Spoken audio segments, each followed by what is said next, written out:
गुजरातच्या अहमदाबाद शहरात गुरुवारी दुपारी झालेल्या भीषण विमान अपघाताने देशभरात हळहळ व्यक्त केली जात आहे।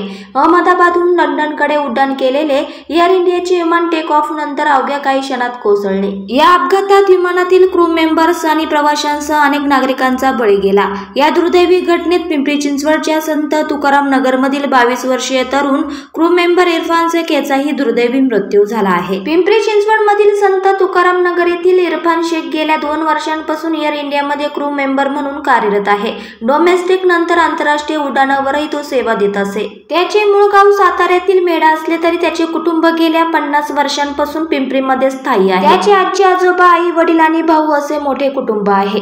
मनमिळावू स्वभावाचा इरफान ईद साजरी करण्यासाठी त्याच्या घरी आला होता। त्याच्या मृत्यूने शेख कुटुंबाला आणि त्याच्या नातेवाईकांना मोठा धक्का बसला आहे। इरफानचा मृतदेह लवकरात लवकर मिळावा अशी अर्थ विनवणी त्याचे नातेवाईक करत आहे।